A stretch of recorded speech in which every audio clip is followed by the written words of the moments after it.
नाही अगं मॅटर असं नाही पण काय प्रॉब्लेम झालाय का काही? अगं प्रॉब्लेम आपल्या घरातच जन्माला आलाय. दिव्याबद्दल बोलताय का? हो दिव्या इथे आम्हाला भेटायला आली होती. काही बोलली का? नाही वेगळं काही नाही बोलली ती पण आमची माफी मागितली तिने. दिव्याने माफी मागितली का? अगं नाक घास म्हणून म्हणलं असतं का नाही तरी नाक घासलं असतं तिनं. काय झालं काय एवढं? देव शिक्षा देतोय आपल्याला. इतकं सुंदर आयुष्याचं वाटोळं केलं ना आपण. पण ही शिक्षा मी एकटीच भोगणार. तुम्ही सुखी आहात ना माझ्याशिवाय? मला तुमच्या आयुष्यात अडचण व्हायचं नाही. मी कुठेतरी लांब जाईन, चांगल्या मनाने सुरुवात करेन. प्रायश्चित्त करण्यासारखी चूक केलेली नाहीये मी, पण प्रयत्न करेन. इथे थांबून तुम्हाला त्रास देणार नाही अजून. असं समज सांगत होती म्हणून मी तिला जाऊच दिलं नाही. आता तू कशी विचारात पडली आहे तसे मी बी विचारात पडले होते.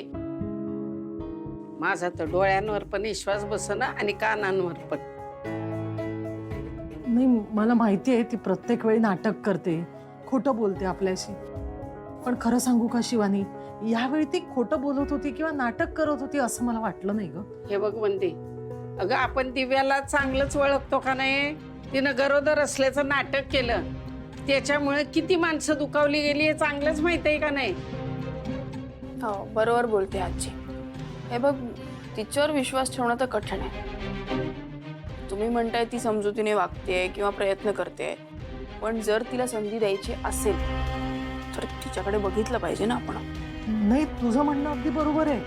म्हणजे मी असं नाही म्हणत आहे की दिव्याला सरळ माफ करून टाका, पण ती जर खरंच सुधारायचा प्रयत्न करत असेल, स्वतःमध्ये काहीतरी बदल घडवायचा प्रयत्न करत असेल तर आपण तिला एक संधी द्यावी असं मला वाटतं. वंदे पागळून जाऊ नका सा लगेच.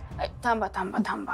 हे बघा मी तिच्याशी बोलून बघते, मला लगेच कळेल काय खरं काय खोटं. नाही नाही तू नको बोलूस तिच्याशी शिवानी, उगाच कशाला. काय प्रॉब्लेम होणार आहे? मी बोलते ना समोरासमोर. अगं अगं तू गेलीस आणि त्याच्यात ती काहीतरी तुला बोलली तर अजून राडा होणार काहीतरी. ए बाई आता ना याच्यामुळे हे असल्या काहीतरी भानगडी नगत व्हायला. हा जरा थांबता का तुम्ही? आता आईच म्हणते की नाही ती सुधारण्याचा प्रयत्न करते, मग करत असेल तर ती मला काही बोलणार नाही. पटलं? होय मग तिला भेटून येतो. हा आले. ये.